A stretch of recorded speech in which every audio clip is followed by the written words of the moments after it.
Well, hello everyone, my name is Jaime, I'm a PhD student here at Manchester, and my research looks at book chasers, which are gay men who fetishize HIV and want to get HIV, or at least they say they do. Today, instead of talking a little bit about them, I'm going to talk about how I sampled them and how I used Twitter to continue and continue my research and obtain participant information. Okay, so it's going to be slightly methodological, but bear with me. So book chasers, they are gay men who fetishize HIV, meaning that they want to get it, they say they want to get it, or they fantasize with getting it. There's quite a big, broad definition. A little bit of academic material on that, on limited intimacy, a few articles on a few movies by Treasure Island Media, but most of the academic material, it's quantitative and it's based on these 5 pieces written by Dawson, Tewksbury, Groff, and Moskowitz and Roloff. Those pieces took those 2 online dating sites, scrapped a whole lot of quantitative material and filters from those profiles and analyzed them. Those 5 pieces are interesting because they provide the kind of only information we have about book chasers online, but they are also deeply flawed because they choose these 2 sites that they analyzed. Both of those sites have now closed and have been closed now for around 5 years. They did not consider the differences between those sites and other platforms such as Twitter or Tumblr or Facebook or forums. And at the same time, they took those online statements at face value. They said, okay, so people are saying this online, and that means that they're doing it offline, and they didn't really understand that people can say things online in a playful manner, that they can experiment with their desires, that they can generate or co-generate pornography in those interactions talking to others. Things that research on media and on social networks have quite evidenced by now. So I think that leads to an issue, which is the issue of these headlines. When you look at the material online and take it at face value, what you get are these very violent discourses, these very troubling at times discourses, and if you take them at face value, what you get are these kinds of headlines and of articles. This means that the book chasers themselves as a group, I'd rather not say a community, but as a group, are very guarded against researchers and against journalists. They have had very many bad experiences of allowing researchers and allowing journalists into their private online spaces, password protected, or into their groups, and then having this kind of very expose and very condemnatory materials published. So when I wanted to conduct interviews with them, in-depth interviews with these men, I really struggled to figure out a way in which I could gain their trust so that they could accept doing interviews with me. And I decided that my main problem was one of stigma. Book chasers are gay men who have sex with the intention of contracting HIV, at the most simple way. And those are all key words for stigma. Sexuality, the HIV, gay men, those are all stigmas, and I do not deny that a lot of these discourses that are troubling, that have to do with violence, that have to do with mental health, they sometimes exist and sometimes bear true, but I think that approaching all these people with these discourses from the beginning is not very productive in order to build that trust that allows me to overcome that stigma and allows them to access or to accept doing an interview. So there was some material available online, but there was in no way enough material to conduct any ethnographic interview. Most of the places where these men met were guarded with passwords, and at the same time there was no previous material that was ethnographic or interview material. So I decided to create a Twitter. Many people in this room probably use Twitter, but not many know that Twitter is thriving with adult-themed content and pornography. Well, if you know, well, you know. So, particularly after November 2018, when Tumblr closed down, many people moved onto Twitter and they used particular hashtags, particular emojis, particular images to establish those conversations and to tie into those larger book-chasing conversations. So it is not easy to stumble upon it unless you're actually looking for it. But once you find it, it's quite a thriving community online. In these spaces, some exchange pornography in terms of videos or photos or stories or anecdotes, but also sometimes they engage in more meaningful conversations or more interactive conversations in which they suggest ideas or tips or explain their issues or explain their opinions and they get replies, etc.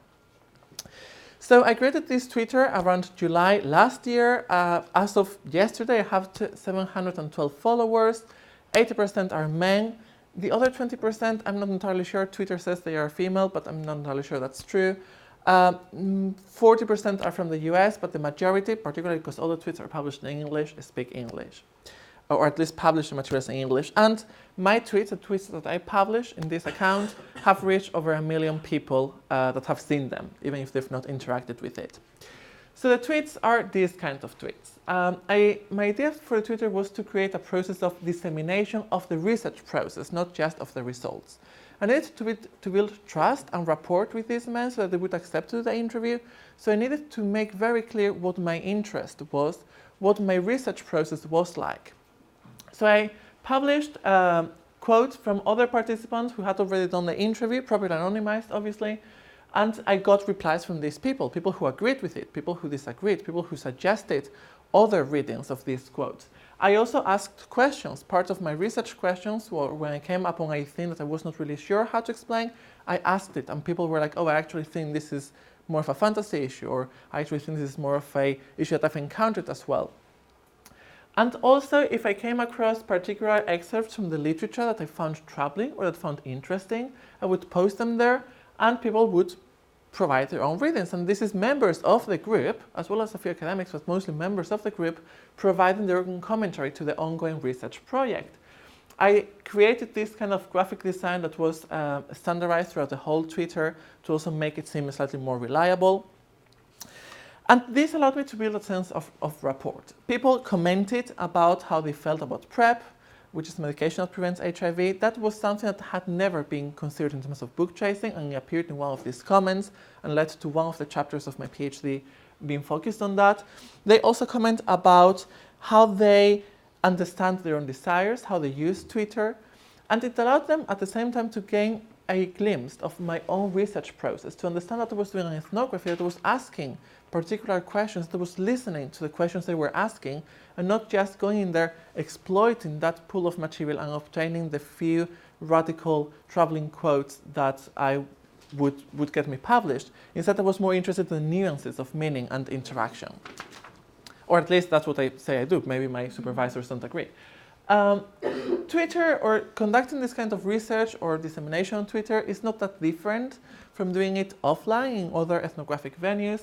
At the end of the day, you have gatekeepers, like in every other space, people who post a lot of material or who are very popular because they post high quality comments or because they are professional pornographic actors or studios.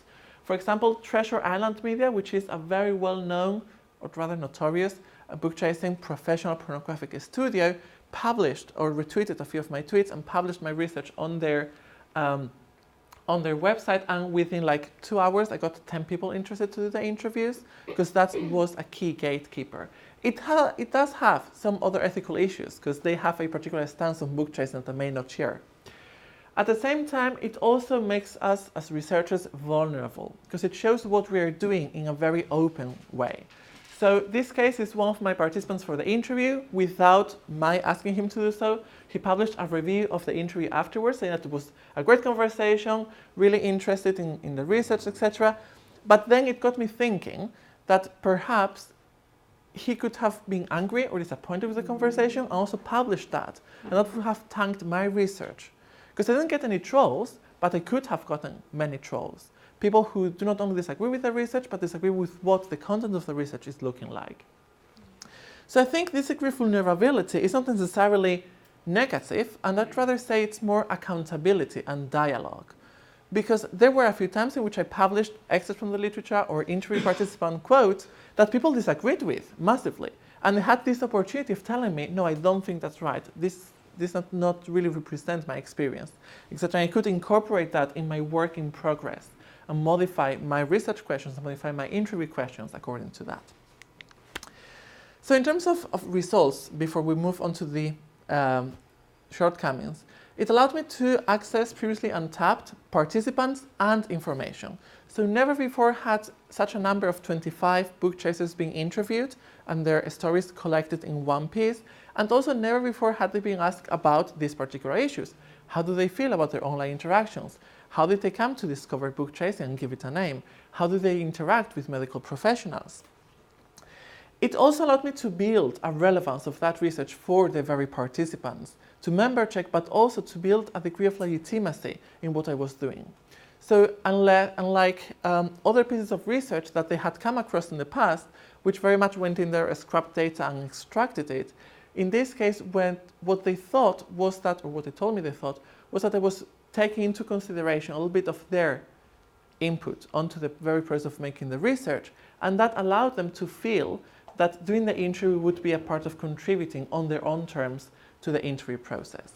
And this is interesting because almost all of my participants found about the research on Twitter, and therefore when they came to the interview moment, they already had seen my Twitter posts, they already had seen my interactions with other men on this platform, and they knew some of the frames that were established in the interview. They knew that it was intended to be non-judgmental, knew that the topics that were being discussed, some of the questions, so it allowed them to be slightly more familiar with the interview context and perhaps open themselves a little bit more from the beginning. That report was built before the moment of the interview, at least to an extent. But obviously there have been many obstacles and many pitfalls, many of them. I'm going to explain 3 of them. So the first is the management of expectations. Twitter, for most of my participants, is a pornographic space. They go in there to watch porn, jerk off, and log off. And in turn, my research Twitter became kind of pornographic because all the people I was following were posting porn. Advantages and disadvantages of academia. But the issue is that my participants were seeing my tweets within a very long, endless thread of other pornographic material. And as you can see, my tweets were slightly erotic to draw their attention, but never explicit. But sometimes some participants, or some users rather, felt that my research was not research, it was much more part of somebody's fantasy, part of somebody's sexual interactions online. So I did have some participants who expected my research to be part of their fantasy, who wanted to jerk off during the interview. And I was like, yeah, that's not going to happen. Or who wanted to do the interview naked, and that also didn't happen. So that management of expectations, which is also something that happens when we do offline research, is very much also online. There's also the degree of intromission, because this space is a sexual space in which people go to play with their fantasies.